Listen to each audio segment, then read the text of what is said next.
आणि वाहतूकदारांच्या संपाचा सगळ्यात मोठा परिणाम हा बाजार समित्यांवरती सुद्धा झालाय।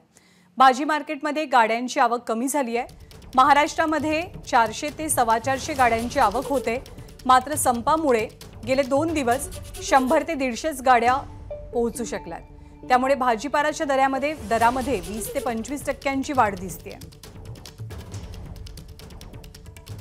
वाहतूकदारांनी संप केल्यानंतर फक्त पेट्रोल पंप्सवरच गर्दी आपल्याला बघायला मिळत नाहीये, तर या गोष्टीचा इतर गोष्टींवरही परिणाम झालेला आहे। त्याच्यामध्ये बाजार समितीही येते। तुम्ही जर बघितलं तर आपण पुण्यातल्या मार्केट यार्ड परिसरामध्ये आता आहोत आणि खरं तर रोज इथं आपल्याला प्रचंड रेलचेल, प्रचंड गाड्या बघायला मिळतात। मात्र सध्या याचा जो नंबर आहे त्याच्यामध्ये कमी झालेली आहे, कारण रोज 300 ते 400 गाड्या येत असतात, मात्र साधारण 100 ते 150 परराज्यात येणाऱ्या गाड्यांमध्ये घट झाल्यामुळे जे दर आहेत त्याच्यामध्येही फरक पडल्याचं चित्र आपल्याला बघायला मिळतंय। म्हणजे खरं तर पालेभाज्यांचे दर बघितले तर त्यात फारसा फरक नाहीये, मात्र जर आपण तरकारीचे दर बघितले तर त्यामध्ये बराचसा फरक पडलेला आहे। वाटाणा असेल किंवा इतर धान्य असेल ते जर तुम्ही घ्यायला गेलात तर त्याच्यामध्येही साधारण वाढ झाल्याचं चित्र आपल्याला बघायला मिळतंय।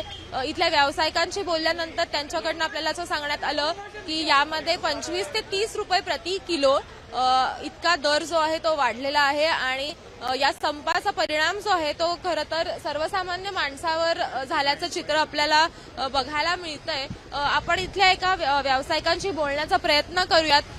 दादा, या संपामुळे काय फरक पडलाय का? माल कमी आलेत मार्केटमध्ये आणि दरात मध्ये काही फरक पडलाय का? बाजार वाढले। म्हणजे साधारण किती बाजार वाढले? तरी 10% वाढले असं।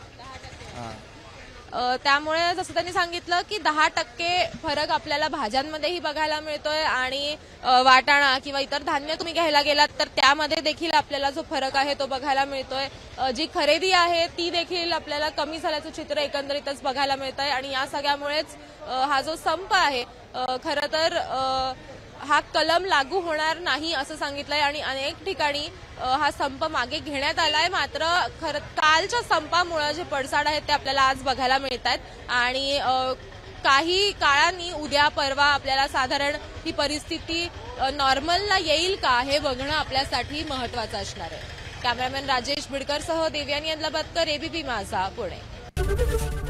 एबीपी माझा, उघडा डोळे बघा नीट।